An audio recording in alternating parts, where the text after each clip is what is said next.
اسلامی یونیورسٹی بہاولپور میں خواتین کے سکینڈل کو لے کر اس وقت سوشل میڈیا پر جو خواتین کی دھول اڑائی جا رہی ہے، جو ان کے بارے میں مختلف طرح طرح کی باتیں کی جا رہی ہیں، اس سے پاکستان کی ہر شخص جو ہے وہ فکر مند ہو گیا ہے۔ یعنی اس بات سے قطع نظر کہ اس معاملے میں حقانیت کتنی ہے، سچائی کتنی ہے، اس میں کون کون لوگ ملوث ہیں، اس پر انویسٹیگیشنز ہو رہی ہیں۔ اور میں سمجھتا ہوں کہ جتنا بتایا جا رہا ہے کہ 5,000 خواتین بچیاں جو وہاں پہ یونیورسٹی میں پڑھ رہی تھیں، اور اس کی جو ہے وہ ایک شخص کے کیمرے میں سے یا ویڈیو موبائل میں سے تصاویر بھی برآمد ہو گئی ہیں، ان کا ڈیٹا بھی برآمد ہو گیا ہے، اور پھر اس کے پاس سے وہ کچھ نشہ آور چیزیں بھی برآمد ہو گئی ہیں۔ اور اگر وہ شخص گرفتار نہ ہوتا، یعنی وہ جو ایک سیکیورٹی کمپنی کا انچارج تھا شاہ صاحب، اگر وہ گرفتار نہ ہوتے تو یہ معاملہ اسی طرح منو مٹی طرح رہنا تھا، اور یہ معاملات چلتے رہتے جس سے چلے ہوئے تھے۔ لیکن جیسے اس کی گرفتاری ہوئی ہے، اس کے بعد خوفناک چیزیں سامنے آنا شروع ہو گئی ہیں کہ جی اس میں تو اتنے پروفیسرز ملوث تھے، اتنے اسٹوڈنٹس ملوث تھے، فلاں فلاں بااثر ذمہ دار اور بے شمار سٹوریز۔ اور پھر اس کو لے کر جو سوشل میڈیا پر، یعنی میں حیران ہو جاتا ہوں کہ ہمارا ایک مشرقی معاشرہ ہے اور ہمارا سوشل میڈیا آج کل ہر گھر کی ضرورت ہے، اور ہمارے بچے بچیاں سب استعمال کرتے ہیں، لیکن اس پر جس طرح بہاولپور یونیورسٹی کا نام لے کر مختلف سیکس سے بھری غلیظ اور گندی ویڈیوز شیئر کی جا رہی ہیں، یعنی معاف ہو جاتا ہے انسان کا ذہن کہ یار واقعی ہم ایک اسلامی معاشرے میں، ایک پاکستان کے معاشرے میں، اس ارض پاک کے سائے تلے ہم موجود ہیں یہاں پہ، اور یہاں پہ ہم لوگوں کی گندی ذہنیت کیا ہے۔ اگر اس میں بہت سے لوگ ملوث ہوں گے، گناہ گار بھی ہوں گے اور بے گناہ بھی ہوں گے، اس کا تعین جو ہے وہ عدالتیں کریں گی، اس کا تعین جو ہے اور بہت ساری انکوائریز میں ہو جائے گا۔ لیکن میں اس معاملے کو کسی اور طریقے سے دیکھتا ہوں، یعنی اب اس بہاولپور یونیورسٹی میں لگ بھگ 5,000 کے قریب بچیاں جو ہیں وہ زیر تعلیم تھیں، جو مختلف علاقوں کی تھی، جو ہاسٹلز میں رہ رہی تھی، ادھر ادھر رہ رہی تھی۔ اب ہمارے ویلاگرز اور ہمارے سوشل میڈیا کے جو چیمپئنز بنے پھرتے ہیں اور جنہیں ایڈونچرز کا شوق ہے، اور جو کہتے ہیں کہ بس ہمیں لائک ملنے چاہیے، ہماری جو ہے ویڈیوز کو جو ہے آگے شیئر ہونی چاہیے، اور ایک سنسنی خیزی جو ہے وہ ہونی چاہیے، چاہے کسی کی عزت محفوظ ہو چاہے نہ ہو، کسی کی زندگی داؤ پہ لگ جائے، چاہے کوئی اس کی وجہ سے خودکشی کر لے، انہیں اس چیز سے کوئی غرض نہیں ہے۔ یہ کتنے افسوس کی بات ہے یہ کہ اگر میں یہاں پہ اب بات چیت کر رہا ہوں، اگر میری وجہ سے کوئی شخص انتہائی قدم اٹھانے پہ مجبور ہو جائے تو میرا خیال ہے میری اس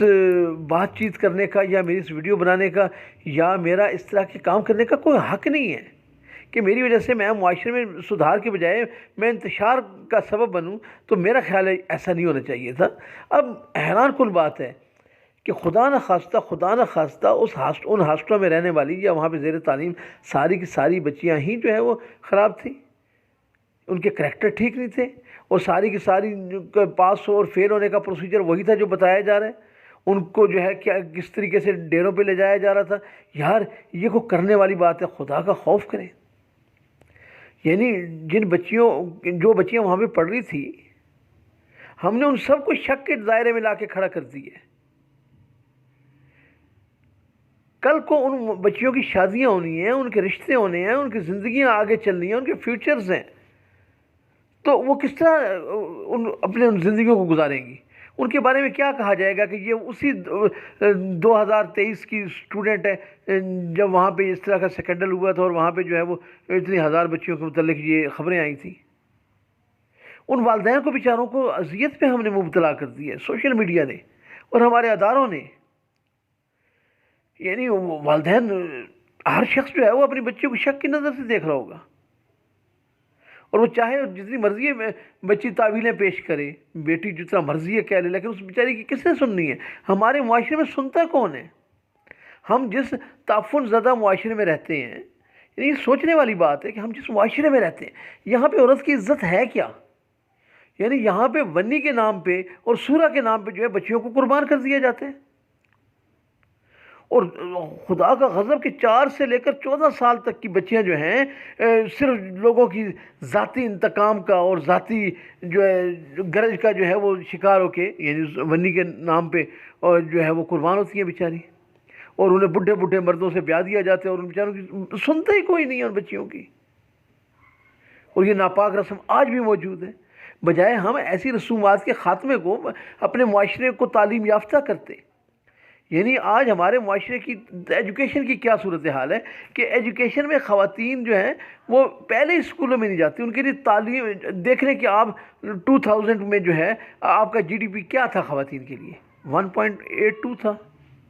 اور اگر آپ 207 میں دیکھ لیں 2007 میں تو 2.4 تھا۔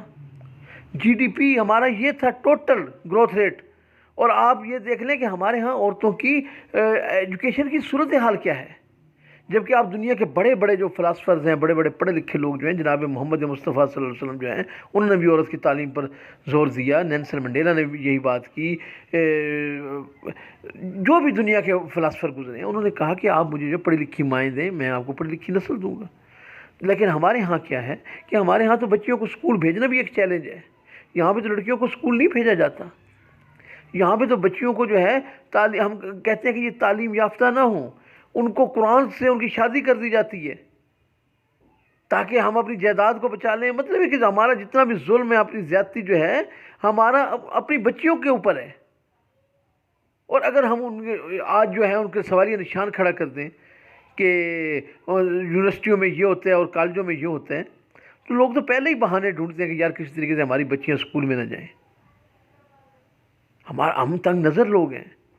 اور اگر ہم نے یہ میسیج عام کر دیا کہ یونیورسٹیوں میں ایسا ہو رہا ہے، کالجز میں ایسا ہو رہا ہے، تو کون اپنی بچیوں کو اسکولوں میں بھجوائے گا؟ کون یونیورسٹیوں میں بھجوائے گا؟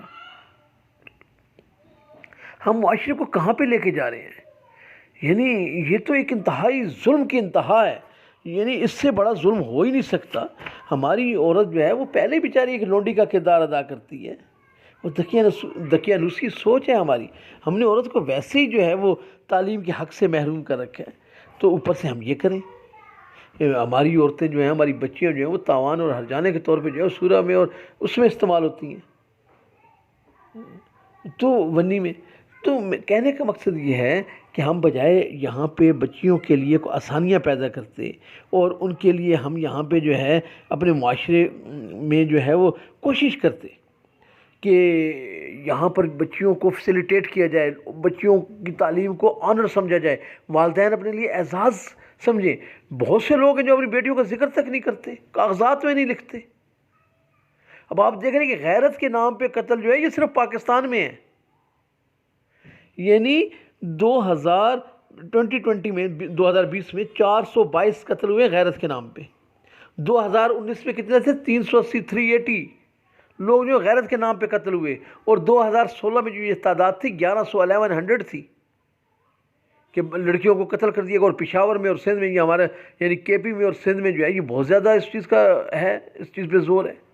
غیرت کے نام پہ قتل کر دیتے ہیں اور بلا وجہ قتل کرتے ہیں۔ کسی نے ویسے ہی جا کر کہہ دیا کہ آپ کی بیٹی فلاں جگہ سے گزر رہی تھی، تو انہوں نے غیرت میں آ کے قتل کر دیا کہ آپ نے ہماری بیٹی کا نام لیا، اور آج ہم نے یہاں اس طرح کے سکینڈل کھڑے کر دیے ہیں۔ تو میں سمجھتا ہوں کہ یہ ایک بہت بڑی سازش ہے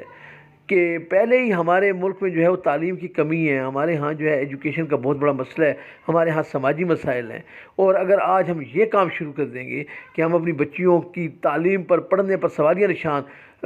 لگانے شروع کر دیں گے، ان پہ قدغنیں عائد کر دیں گے، ان کے راستے میں رکاوٹیں پیدا کر دیں گے، تو میرا خیال ہے ہمیں معاشرے ایک من حیث القوم یہ سوچنا ہوگا کہ ہم کہاں جا رہے ہیں اور کیا کر رہے ہیں، اور یہ ہم اپنے ہاتھوں سے یہ قبریں کھود رہے ہیں۔ تو میں تمام سوشل میڈیا کے ایکٹیوسٹ سے بھی یہ گزارش کروں گا، اور حکومت پاکستان سے بھی یہ گزارش کروں گا، اور والدین سے بھی، کہ کم سے کم وہ ان منفی پروپیگنڈوں میں نہ آئیں۔ ایسا نہیں ہو سکتا جو بھاولپور میں دکھایا جا رہا ہے، بتایا جا رہا ہے، میری معلومات کے مطابق وہاں پہ یہ معاملات کچھ اور ہیں جو وقت آنے کے ساتھ ساتھ کھلیں گے، لیکن اس سے پہلے ہم بہت بڑا نقصان کر چکے ہوں گے۔ ہمیں یہ نقصان نہیں کرنا، والدین بھی، ہماری حکومت بھی، اور ہمارے سوشل میڈیا ایکٹیوسٹ جو جس کے ہاتھ میں یہ موبائل ہے اور وہ کلک کرتا ہے، اس کو سوچنا چاہیے، اسے غیرت کرنی چاہیے، اسے شرم کرنی چاہیے۔